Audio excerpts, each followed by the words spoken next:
ओम शांति। अज की मुरली की तारीख है 9/6/2021। अज मिठा मिठा शिव बाबा ब्रह्मातन द्वारा चलता मिठी मिठी बच्चे रूहानी बार कंहिंजी याद में वेठा है। जरूर पंहिंजे रूहानी बाप जी याद में वेठा है न। रूह पंहिंजे परम पिता परमात्मा जी याद में वेठी है कि असांखे रूहानी बाप अची करे रिफ्रेश कर शीतल ठाए। शिव जी कामचिता ते वेही भारत जल मरी आयो न। गाईंदा भी आहियूं तपत बुझायो। तपत काहे जी ॿुधायो? काहे जी तपत आहे? कामचिता जी। ॾाढी तपत आहे त मनुष्य मरी वेंदा आहिनि। ॾाढी तपत हूंदी आहे त मनुष्य मरी वेंदा आहिनि न। हिन कामचिता जी तपत में भारत हिकदमि जल मरी आयो आहे। अर्थात पंहिंजे पाण खे भुलिजी वियो आहे कि हिन ही भारत भूमि ते स्वर्ग हुयो। मरी वेंदा आहियूं त सभु भुलिजी वेंदा आहियूं न। इन करे बाप खे यादि कंदा आहिनि कि अचो असांखे शीतल ठाहियो। ख़ासि भारतवासी ही भॻवान खे इन रीति यादि कंदा आहिनि। बरसाति पवण सां शीतलता थी वेंदी आहे न। धरती शीतल थी वेंदी आहे। ये त बरसाति कंहिंजी आहे? ज्ञान जी। भगवान अची करे ज्ञान जी वर्षा कंदो आहे। हिकु बार अची करे हिन खे शीतल ठाहींदो आहे। एतिरो सभु कुझु ॾेई वेंदो आहे जो सत्युग में कोई चीज जी उत्कंठा न रहंदी आहे। अधु कल्प उत्कंठा में रहंदा आया आहियूं न। बाबा अची करे असांखे शीतल ठाहियो। द्वापर युग खां असांजी उत्कंठा आहे अलॻि अलॻि प्रकार जी। पतित पावन बाप अची करे असांखे शीतल ठाहे थो न। हिन ज्ञान वर्षा सां भारत अथवा सॼी दुनिया शीतल थी वेंदी आहे। तव्हां स्वर्ग जा मालिक ठही वेंदा आहियो न। मनुष्य मरदा आहिनि त चईंदा आहिनि स्वर्गवासी थी वियो। हू त सिर्फ़ु मुख मीठो कंदा आहिनि परंतु तव्हां ॼाणदा आहियो कि स्वर्ग जी हाणे स्थापना थिए थी। हू त इहे ॼाणदा ई न आहिनि कि स्वर्ग आहे किथे। बाबा आयल आहे न हाणे।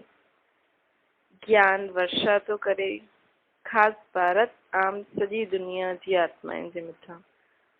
दुनिया जे मथां बि करे थो। शीतलता जो असर 21 जन्मों ताईं रहंदो आहे। हिकु बार बाबा अहिड़ी ज्ञान जी वर्षा कंदो आहे कि 21 जन्म ताईं हुनजो असर रहंदो आहे।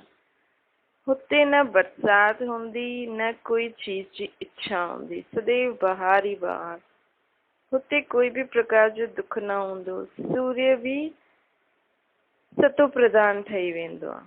कॾहिं तपत न ॾेखारींदो आहे। तव्हां सॼे विश्व जा मालिक ठही वेंदा आहियो। अञा त गुलाम आहियो न। ॻाईंदा बि आहियो मां गुलाम तुंहिंजो। बाप खे यादि कंदा आहियो। हाणे बाप चईंदो आहे मां तव्हांजी सेवा में तव्हांजो गुलाम ठही करे आयो हूं।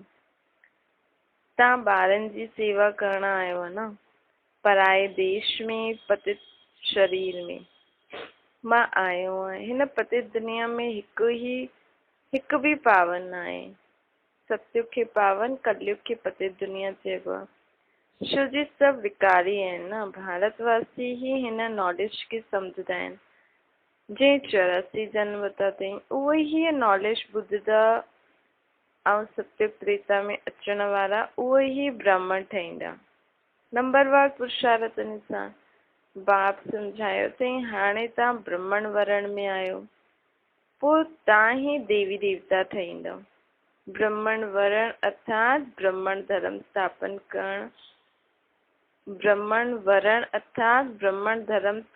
करण लाइ बाप आया आहिनि। ब्रह्मा ब्राह्मण धर्म स्थापन कयो अथई न। ब्रह्मा द्वारा बाबा ब्राह्मण धर्म स्थापन कयो अथई। हीअं न चईंदासीं परम पिता परमात्मा अची करे शूद्र खे ब्राह्मण ठाहींदो आहे। पहिरियों ब्रह्मा जे तन में आयो। ब्रह्मा खे पैदा कई। पोइ हुन द्वारा ब्राह्मण धर्म जी स्थापना कई। ये तव्हांजी बाजुली थी हले न। ये त ॾाढी सहज ॻाल्हियूं आहिनि। तव्हां ॼाणदा आहियो ये चक्कर कीअं फिरंदो आहे। विराट रूप में ब्राह्मणनि जी चोटी ऐं शिव बाबा न ॾेखारिया अथनि। चईंदा आहिनि देवता क्षत्रिय वैश्य शूद्र। पोइ शूद्र खां देवता। हाणे ब्राह्मण काॾे विया? ब्रह्मांड माण्हू ॻाईंदा बि आहिनि ब्रह्मण देवता आहिनि अर्थात जेका ब्रह्मण आहिनि उहे ई देवता ठहींदा आहिनि। तॾहिं प्रजापिता ब्रह्मा जी वंशावली काॾे वई? यदि ब्रह्मण देवता न मां आहे त प्रजापिता ब्रह्मा जी वंशावली काॾे वई? प्रजापिता ब्रह्मा जो नाम केतिरो बालो आहे न। चित्रनि में भी केतिरी भूल करे छॾी अथनि। प्रजापिता ब्रह्मा जी औलाद जो कोई नाम निशान ई न आहे। स्कूल में टीचर पढ़ाईंदो आहे उहो पोइ बि सोर्स ऑफ इनकम आहे न। एम ऑब्जेक्ट त ज़रूरु हूंदी आहे। तव्हां ॿार ॼाणंदा आहियो हुन पढ़ाई सां मर्तबो मिलंदो आहे। पते दुनिया में भॻवानु अची करे पतितनि खे पढ़ाए थो। बाप चईंदो आहे मां तव्हां ॿारनि खे पढ़ाए करे पावन ठाहींदा आहियूं ऐं हिन पढ़ाई सां पाण 21 जन्मनि जे लाइ मर्तबो था पायूं।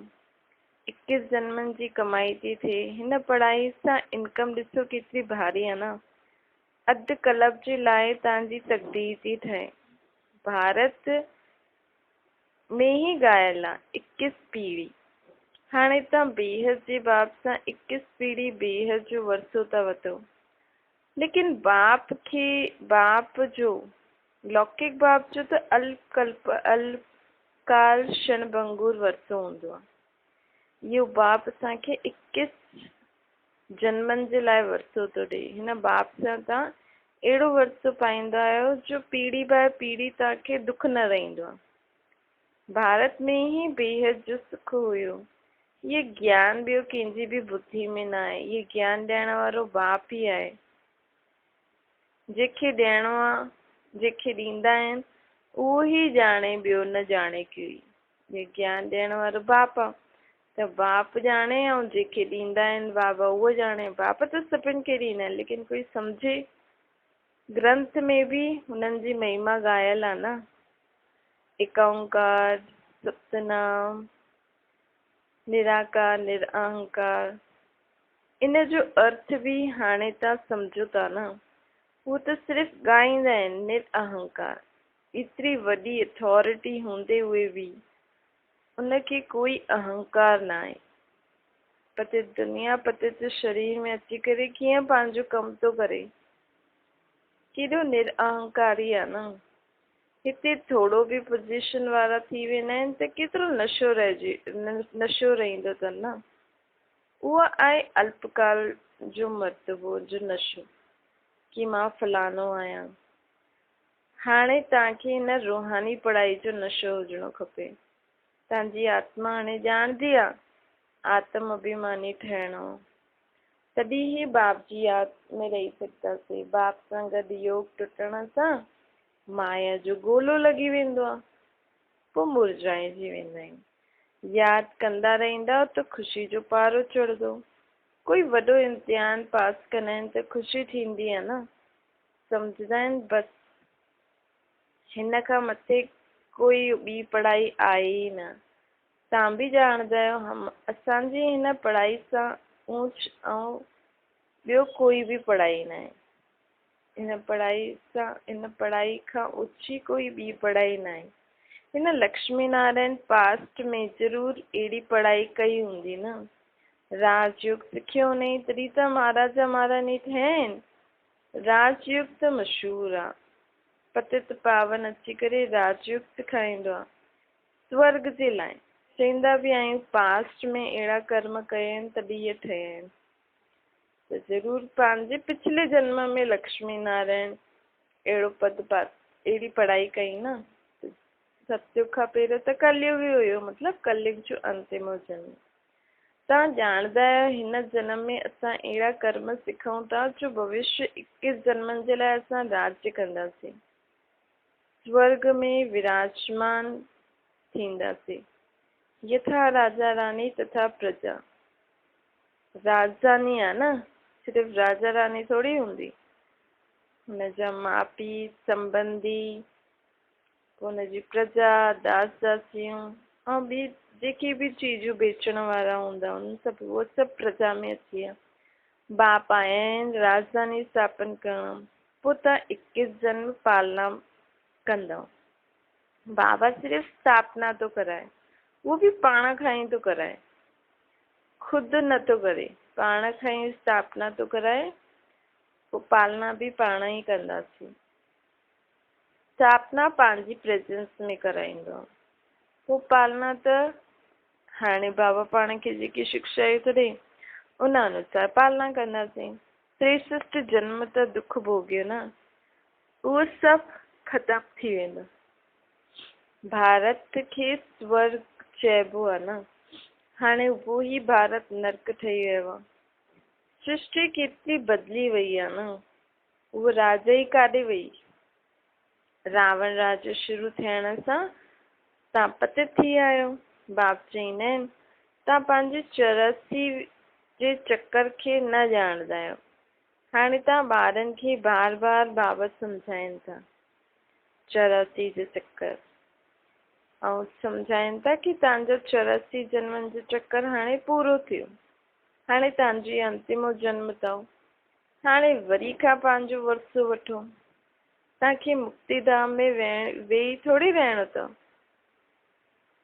तव्हांजो ऑल राउंड पार्ट आहे न। बाबा चए थो ईअं ॾाढो सुठो आहे, हीअ त ॾाढो सुठो आहे न कि सतयुग खां वठी करे असां अचूं पार्ट वॼाइण, छो जी नए नए घर में ईंदासीं त नए नए घर जो सुख त सुठो आहे न। त तव्हांजो ऑल राउंडर पार्ट अथव, सतयुग त्रेता द्वापर कलयुग। अहिड़ा ॾाढा आहिनि जो सतयुग खां वठी करे द्वापर कलयुग ताईं मुक्तिधाम में रहंदा आहिनि। पोइ हिकु जन्म ईंदा आहिनि हेठि जनम वठण। ईअं न चईंदासीं हिते अचण सां मुक्तिधाम सुठो आहे। बाबा चईंदा आहिनि कई आत्माउनि खे मुक्तिधाम में रहण ई सुठो लॻंदो आहे, उन्हनि खे हिते अची करे पाठ वॼाइण सुठो न लॻंदो आहे, त उहे अंत ताईं हुते ई रहंदा आहिनि। पोइ हिकु ॿ जन्म हेठि ईंदा आहिनि, छो जो ड्रामा में हाज़िरी ॾियणी हूंदी आहे। लेकिन मुक्तिधाम में रहण एॾो समय सुठो थोड़ी आहे, जॾहिं पाठ वॼायूं था त सुख बि ॾिसूं न। उन्हनि जो पोइ जन्म ईअं मच्छरनि जहिड़ो थींदो अथनि। कई मच्छर ईंदा आहिनि न, राति जो ईंदा आहिनि, थोड़ी समय खां पोइ सभु मरी वेंदा आहिनि। लाइट हूंदी अथनि जेसि ताईं, पोइ लाइट बंदि थींदी आहे, सुबुह ताईं सभु देर थी वेंदा आहिनि। त मच्छर जहिड़ो जीवन थी वियो न, आयो ऐं वियो। मनुष्य जी महिमा ॻायल आहे। इहे मंदिर कंहिंजा आहिनि जो शुरू खां वठी करे पाठ वॼाईंदा आया आहिनि, उन्हनि जो ई यादगार ठहींदो आहे। पिछाड़ी में जो ईंदा आहिनि उन्हनि जो यादगार थोड़ी आहे, कुझु बि न आहे। तव्हांजो केतिरी भारी यादगार अथव न। सभिनि खां जास्ती तव्हां पाठ वॼाईंदा आहियो। तव्हां पंहिंजी प्रारब्ध जो टाइम पूरो करे जॾहिं भक्ति मार्ग में ईंदा आहियो त पोइ तव्हांजा यादगार तथा शिव बाबा जा मंदिर ठहिण शुरू थींदा आहिनि। पोइ ॿिया धर्म वारा बि ईंदा रहंदा आहिनि, उन्हनि जो धर्म स्थापन थींदो अथनि। तव्हां पंहिंजी हिस्ट्री जोग्राफी खे बि ॼाणियो आहे, सभु धर्म वारनि जी बि ॼाणंदा आहियो न। 84 जन्मनि जी सीढ़ी आहे। पहिरियों असां स्वर्ग में आयासीं, पोइ उतरंदा कीअं आहियूं इहे तव्हांजी बुद्धि में अथव। हर हिकु जन्म में भिन्न भिन्न नाम रूप वारा मित्र संबंधी आदि मिलिया हुया तव्हांखे। इहे सभु ड्रामा में तव्हांजो पाठ पहिरियों खां ई नूंद आहे। इहो बेहद जो ड्रामो ठहियलु आहे जो हू बहु रिपीट थींदो रहंदो आहे। तव्हां ॼाणंदा आहियो असां सो देवी देवता हुयासीं, 84 जन्म वरिता, हाणे शूद्र ठहिया आहियूं, पोइ असां ई वञी करे देवता ठहींदासीं। मनुष्य त चई छॾंदा आहिनि आत्मा सो परमात्मा। वास्तव में हम सो जो अर्थ छा आहे? असां ई देवता, क्षत्रिय, वैश्य, शूद्र, ब्राह्मण, पोइ असां ई देवता ठहींदासीं। मनुष्य त छा चई छॾंदा आहिनि। बाबा जी सम्झानी ऐं मनुष्य जेको चईंदा आहिनि हुन में राति ॾींहं जो फ़र्क़ु आहे। तव्हां हाणे हिननि सभिनि ॻाल्हियुनि खे ॼाणंदा आहियो न। तव्हां हाणे पांडव ठहिया आहियो। कौरव पांडव भाई हुया न। हाणे बाप मिलियो आहे त तव्हां कौरव खां पांडव ठहिया आहियो। बाप तव्हांखे दुखनि खां लिबरेट कर गाइड ठाहे करे वठी वञण लाइ तयार थो करे। घर जो कंहिंखे बि पतो न आहे। उहो चवंदा आहिनि आत्मा ब्रह्म में लीन थी वेंदी आहे। त घर थोड़ी थियो, घर थोड़ी ठहरियो। अगरि लीन थी वेंदी त घर काथां ठहींदो। घर में त रहणो हूंदो आहे न, उनखे इनकॉर्पोरियल वर्ल्ड चइबो आहे। आत्मा ब्रह्म में लीन न थींदी आहे, आत्मा ब्रह्म महातत्व में रहंदी आहे। उहो उनजो घर अथसि। अगरि लीन थी वञे त घर त चइण सही न आहे। जॾहिं ब्रह्म महातत्व घर आहे, रहण जो स्थान आहे, त उते आत्मा रहंदी आहे। उहो इनकॉर्पोरियल वर्ल्ड आहे। हाणे तव्हां ॿार ॼाणदा आहियो असां निराकार आत्मा निराकारी वर्ल्ड में बिंदी मिसल निवास कंदा आहियूं। हुते बि निराकारी जाड़ आहे न। इहे ड्रामो ठहियलु आहे। बीज ऐं झाड़ खे ॼाणणो आहे न। इन जो नाम ई आहे वैराइटी धर्मनि जो झाड़। इहा मनुष्य सृष्टि आहे न, इन जो बीज बाबा आहे। केतिरी वैराइटी आहे दुनिया में। हर हिकु धर्म वारनि जा फीचर्स न्यारा आहिनि। पोइ हिते बि हिक जी शिकल न मिले ॿिए सां। धर्म वारनि जी बि फीचर्स अलॻि अलॻि आहिनि, अलॻि अलॻि धर्म। पोइ उन में बि हर हिक जी शिकल जा फीचर्स अलॻि अलॻि आहिनि। इहे बि ड्रामो ठहियलु आहे। कल्प वृक्ष जी आयु 5000 वर्ष आहे। इहे बाप सम्झाइनि।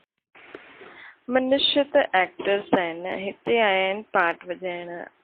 ये मांडवा रोशनी जे लाइ सूर्य चांद आदि आहे। ये कोई देवता थोड़ी आहिनि, ये त बत्तियूं आहिनि, परंतु सर्विस कंदा आहिनि, हिन करे देवता चई छॾंदा आहिनि। वास्तव में देवता कोई सर्विस न कंदा आहिनि। सर्विस त तव्हां ॿार कंदा आहियो। बाप ओबीडियंट सर्वेंट आहे न। ॿार दुखी हूंदा आहिनि त बाप खे तरस बि पवंदो अथसि। बाप आया आहिनि सम्झाइण। तव्हां ॿारनि खे पोइ वरी खां देवी देवता पद प्राप्त कराइण आया आहिनि न। चढ़ती कला उतरती कला हर चीज जी थींदी आहे न, सिर्फ़ु आत्मा जी थींदी आहे न। जीव जंतु प्रकृति वस्तु वैभव सभिनि जी। पुराणी दुनिया त तमो प्रधान, नई दुनिया खे सतो प्रधान थियणो ई आहे। सतो प्रधान थी वेंदी त नई दुनिया। पुरानी दुनिया खे तमो प्रधान, नई दुनिया खे सतो प्रधान चइबो आहे। हर हिकु चीज नई खां पुराणी थींदी आहे। आत्मा चईंदी आहे ये शरीर बि तमो प्रधान पतित आहे। सतयुग में आत्मा शरीर सतो प्रधान हूंदो, मथो न खपाइबो। सतयुग में अॼु सभु चीजनि में मथो खपाइबो आहे न, ये सतयुग में मथो न खपाइबो। आत्मा खे हाणे ज्ञान मिले थो, स्मृति आई आहे। असां 84 जनम वरितासीं। इहे राज बेहद जो बाप सम्झाईंदा आहिनि। दुख में बाप खे ई पुकारदा रहंदा आहिनि, रहम करो हे दुख हरता सुख हरता।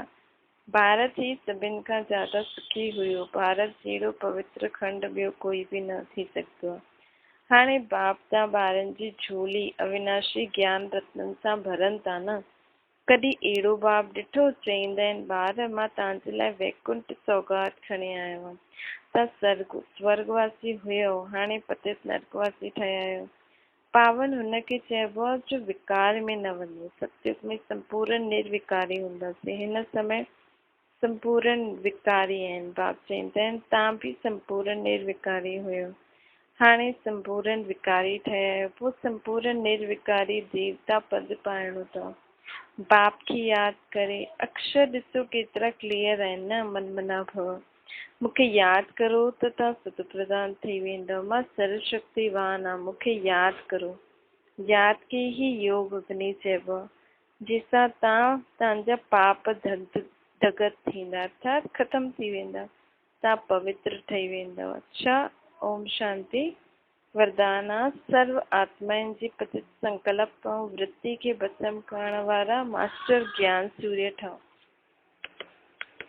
जीअं सूर्य पंहिंजी किरणनि सां किचिरो गंदगी जा कीटाणु भस्म कंदो आहे न, ईअं जॾहिं तव्हां मास्टर ज्ञान सूर्य ठही करे कोई बि पतित आत्मा खे ॾिसंदव त हुननि जा पतित संकल्प पतित वृत्ति पतित दृष्टि भस्म थी वेंदी। पतित पावनी आत्मा ते पतित संकल्प वार न करे सघंदा आहिनि। पतित आत्मायूं पतित पावनी ते बलियारी वेंदियूं आहिनि।